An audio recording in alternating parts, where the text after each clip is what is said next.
on both the sides have only been mounting as the war continues to rage on. From Sydney to Rome, protests have now erupted across the globe, with demonstrators demanding an end to the ongoing violence. Take a look.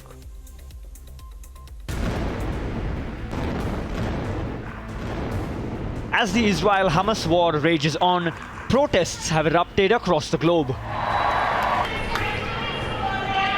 Standing in solidarity with Palestine, thousands hit the streets of Sydney.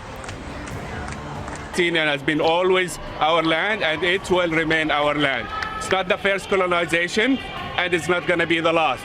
Palestinians always emerge victorious and we will get through this. Waving Palestinian flags, protesters marched through the Australian city. Free, free Palestine! What's happening is no good. Obviously the killing needs to stop. Children, for families, hospitals, it all needs to stop. Honestly, what Israel is doing is not acceptable. Free, free Gaza! Free, free Palestine! Free, free Palestine! In the Peruvian capital, a group of demonstrators protested outside the US embassy. Well, I'm a son of a refugee. His father was and his whole family were kicked out of Palestine. And I'm coming here to protest for the genocide that this Israeli government is doing to all my Palestinian people. Dozens turned to the Israeli embassy in Mexico City, lighting candles and chanting slogans in support of Palestine. A march took place in central London in support of Palestinians in Gaza. Hundreds demonstrated in Rome, calling for an end to the Israel-Hamas war.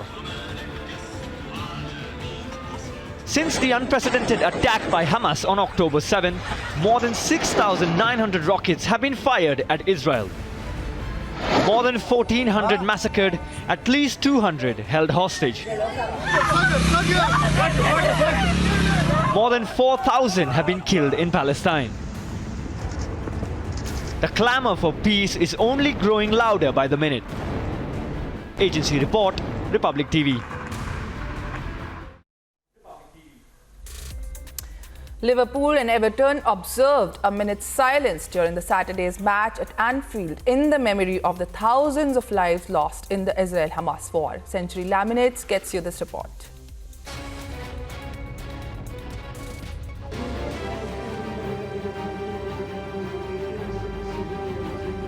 On Saturday, Liverpool welcomed Everton to Anfield for the Merseyside derby.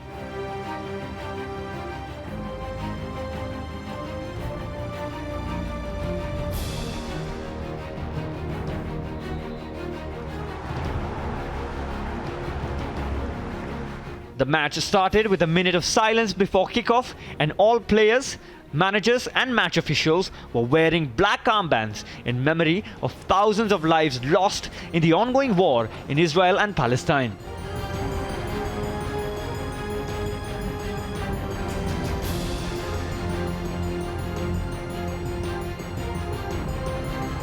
More than 5,000 lives have been lost on both sides following the unprecedented attack by Hamas on Israel on October 7th. Agency report, Republic TV. As Israel makes it clear that it will continue invading Hamas, Egypt on Saturday called a peace summit for negotiations between Israel and Gaza. Here's all you need to know.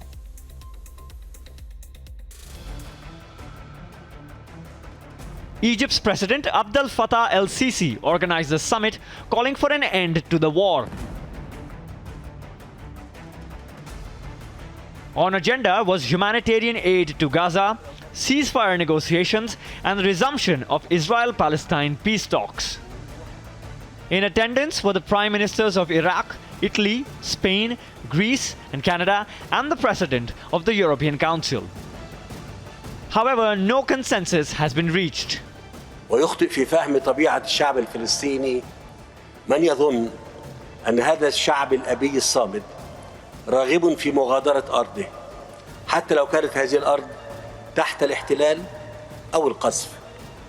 كما أؤكد للعالم بوضوح ولسان مبين وبتعبير صادق عن إرادة وعزم جميع أبناء الشعب المصري فردا فردا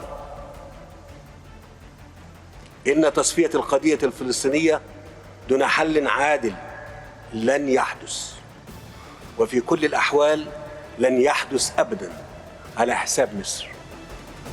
UK has called for the Israeli military to exercise restraint in Gaza. I'm sure we all share the revulsion at Hamas's murderous acts of terrorism, the targeting of the civilians, the murdering of children, the desecration of dead bodies. And I'm sure we're all distressed by the plight of Palestinian civilians in Gaza, whose lives have been made harder, more painful, and more dangerous because of the brutal attacks by Hamas on the 7th of October.